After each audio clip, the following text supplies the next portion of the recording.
Ammo uyqu ham jigar faoliyatiga ta'sir ko'rsatadi. Vaqtida uxlamaslik insulin ko'rsatkichini yetishmovchiligiga olib keladi.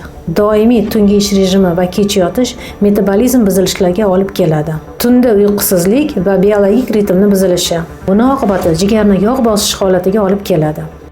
Assalomu alaykum. Men Mirzakarima Nasiba Mehmonova Hakim Sino Gepatologiya markazida shifokor gastroenterolog bo'lib ishlayman. Bugungi mavzuyimiz uyqu jigar kasalliklariga ta'sir qiladimi, yo'qmi?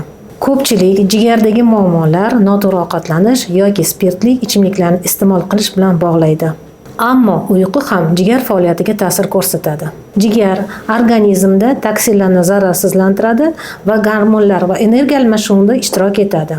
Metabolik jarayonlarning ko'pi bu organizmdagi biologik ritmga bog'liq, ya'ni uyquchanlik va uyg'onish ritmiga bog'liq. Uyqu jigar faoliyatiga qanday ta'sir qiladi?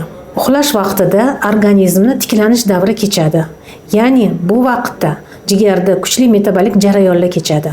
Bu vaqtda organizmning detoks jarayonlari tezlashadi, jigar hujayralari tiklanadi va metabolizm muvozanati saqlanadi. Agar odam muntazam ravishda uxlamasa yoki uxlash rejimi buzilsa, bu jarayonlar ham izdan chiqadi. Uyqu yetishmovchiligi organizmda metabolik proseslarning buzilishiga olib keladi. Tadqiqotlar shuni ko'rsatdiki, vaqtida uxlamaslik insulin ko'rsatkichini yetishmovchiligiga olib keladi.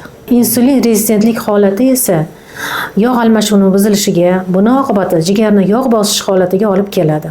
Ayniqsa, doimiy tungi ish rejimi va kech yotish metabolizm buzilishlariga olib keladi. Tunda uyqusizlik va biologik ritmni buzilishi. Bu holatlar jigar faoliyatini buzilishlari bilan bog'liq bo'lishi mumkin. Sizlarga maslahatim, muntazam uyqu rejimini saqlang. Kechasi kamida 7-8 soat uxlang. Uyqu rejimiga amal qiling va kechasi juda kech yotmang.